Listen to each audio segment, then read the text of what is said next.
So 1, 2, 3, and then go ahead. For those of us who grew up after World War II and through Korea and grew up through Vietnam and then through the Cold War, we were certainly, even if we weren't in military families, we understood the Geneva Convention. And all of a sudden, in our later years, we heard the term enemy combatant.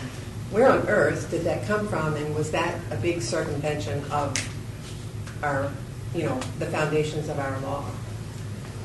Well, under the Geneva Conventions, there's various status levels, and the highest status is actually that afforded to someone who is a prisoner of war. And you got to meet 4 criteria under the traditional law of war to be qualified to be a prisoner of war. You have to wear a uniform or something that faintly resembles a uniform. You have to carry weapons openly. You have to follow a chain of command, and you cannot commit war crimes yourself. A lot of the people we would be dealing with would not meet one or more of those criteria. But what some of the prior policymakers fail to realize, in the Geneva Conventions, there's Common Article 3 that says even if you don't qualify for this higher status, in no circumstances, no matter what your status is, are you going to be tortured or subjected to cruel, inhuman, or degrading treatment. And I think that some trying to do a sophistic dodge of this created this category out of whole cloth and said, just like the Geneva Conventions ought not to apply to a failed state. This was, in essence, the same arguments that the Nazis and communists used in World War II so as not to apply the protections afforded by the predecessor of the Geneva Conventions, that is the Hague Convention of '07 and the 1929 Geneva Conventions, to the prisoners on the Eastern Front.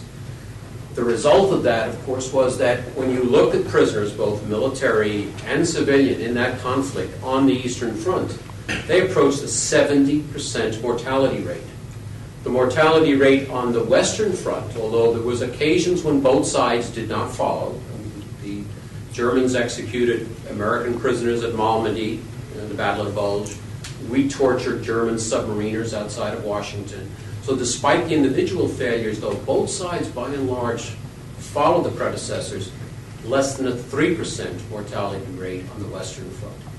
So we have empirical evidence of why we should follow the rules, why we should follow the Geneva Conventions, and why there's a bottom line rule in Common Article 3 that there's some conduct you do not engage in no matter who is being detained. Yes.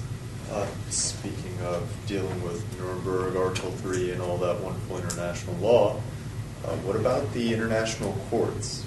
We have international courts which can deal with, say, 1, the accountability of our own people, and 2, the accountability of these people who we seem unable to deal with, or at least unwilling to deal with in our own system. I mean, our own president could be brought up for war crimes under the same justification as Pinochet was. Well, the United States has not signed on to the International Criminal Court. And one of the reasons given, and I don't fully agree with this, but the reason most often given is that they are concerned that the military will be subjected to the International Criminal Court on spurious charges brought up by some countries who opposes us. I don't think that that view is the correct one or serves us well in the long run, but right now we don't recognize the International Criminal Court.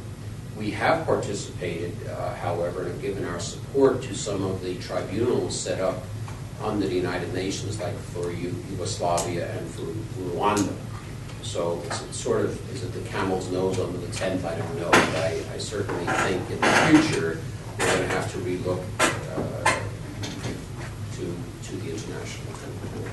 And keep it straight on this, Council. Usually when the cases that go to those courts, the country itself, where it's committed and so forth, no longer has a system that can even try them, which is not true in this country. Right. And so that's why there needs to be an international court. For instance, the Germans couldn't try their own. They had no government. They couldn't try their own war criminals. This is not the case here. We still have court system that can handle these cases. So we don't have to send somebody somewhere. And the murders took place in New York. If the murder takes place here in Williamsburg, the chances of it being tried in South Carolina are remote. It'll probably be tried here in Williamsburg. And so we've got a court system, we've got a good court right there. And so that seems to me to be the logical place to try it, not with some thought we'll send that to an international thing, which would take forever. I mean, we might as well hold them and wait for an international court to do it. I'm not weak to that.